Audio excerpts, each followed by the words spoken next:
이런 부분들 때문에 higher for longer, 좀 더 고금리의 상황들이 조금 더 이어질 수 있을 거다, 이렇게 좀 보고 있습니다.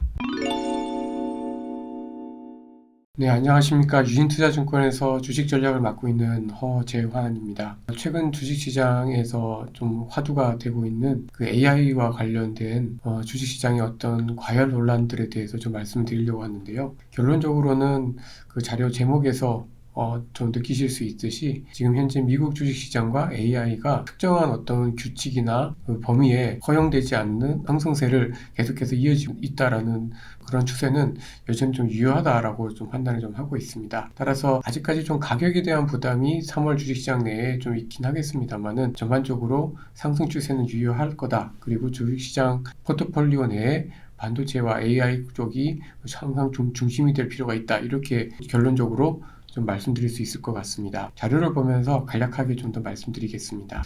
먼저 처음 말씀드리고 싶은 거는 미국 경제에 대한 낙관론입니다. 여러 가지 이유들 때문에서도 미국 경제에 대한 어떤 긍정론이 아직까지는 좀 유효한 그런 상황인데요. 예를 들어서 자료 6페이지의 오른쪽에 있는 그림에서 보시는 것처럼 글로벌 전체적인 국가들의 수입 물량 자체는 조금 둔화되거나 정체되어 있는 상황인데 유독 미국의 수입량 자체는 여전히 좀 유효한 상황입니다. 그만큼 이제 미국의 수요가 다른 국가들보다 좀 강하다라는 의미인데요. 그렇게 볼 수 있는 이유들은 여전히 잉여 저축이 남아있다라는 부분들과 더불어서 전체적으로 주가도 올라가고 부동산 가격도 상승을 하게 되면서 이 소위 말하는 부의 효과, 즉 웰스 이펙트가 작용을 하면서 미국의 어떤 소비 여력이 지속이 되고 있다, 이렇게 좀 볼 수 있을 것 같습니다. 따라서 미국 경기가 워낙 견고하다 보니까 전반적으로 빠른 금리 인하에 대한 기대감은 연기가 되든지 뒤로 밀리는 그런 분위기고요. 이런 부분들 때문에 higher for longer, 좀 더 고금리의 상황들이 조금 더 이어질 수 있을 거다, 이렇게 좀 보고 있습니다. 그러나 미국 이외의 지역들에 대해서는 여전히 미국 이외의 지역들의 어떤 경기가 그렇게 썩 좋은 편이 아니기 때문에 전체적으로 봤을 때는 금리 인하에 대한 어떤 가능성에 대한 베팅들은 계속해서 이어질 가능성이 높다라고 판단을 좀 하고 있습니다. 그 다음으로 말씀드리고 싶은 것은 바로 AI인데요. AI, 특히 엔비디아로 대표되는 이 AI 테마들이 과연 어느 정도 과열인가를 좀 살펴봤습니다.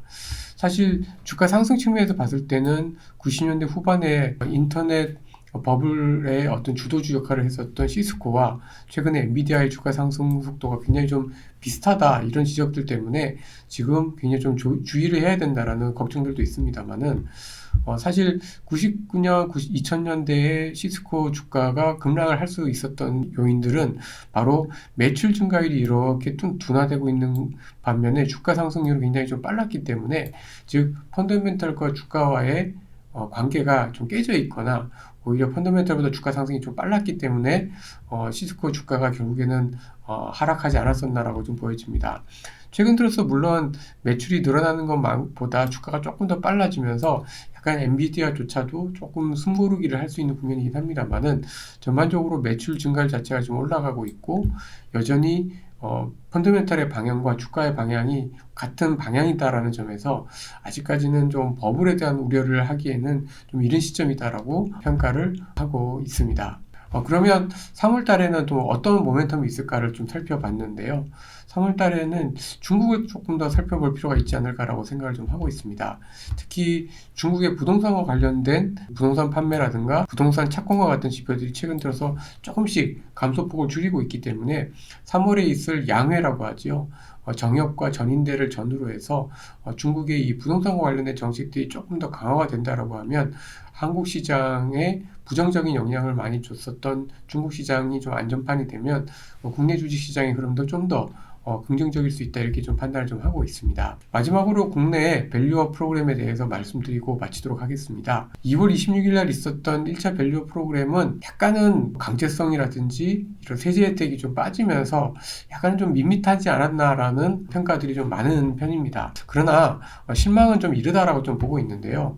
특히 이제 저희가 이런 기업 지배구조와 관련해서 일본의 사례들을 많이 보게 되는데, 일본 같은 경우에도 이런 지배구조와 관련돼서 거의 수년에 걸쳐서, 그리고 거의 매달 또는 두 달에 한 번 정도 계속 정책들을 반복적으로 강화해 나가면서 그 효과를 얻었다는 점에서 저희 국내 정부도 이번에 2월달 말에 있었던 밸류업 프로그램 1차 공개가 끝이 아니라 이제 시작이다라는 측면에서 봤을 때는 여전히 프로그램에 대한 기대감들은 여전히 유효하다라고 판단을 좀 하고 있습니다. 그래서 저희들이 생각했을 때는 3월달 이 PBR 주식들 중에서 여전히 좀 지속성 측면에서 실적 측면에서 기대가 유효한 대미 수출주들, 그리고 최근 들어서 조금 더 주가 흐름이 좋은 증권주라든지 유틸리티와 같은 이런 쪽으로의 관심들은 여전히 좀 유효하다라고 저희는 좀 판단을 좀 하고 있습니다. 네, 이것으로 발표를 마치도록 하겠습니다. 네, 경청해 주셔서 감사합니다.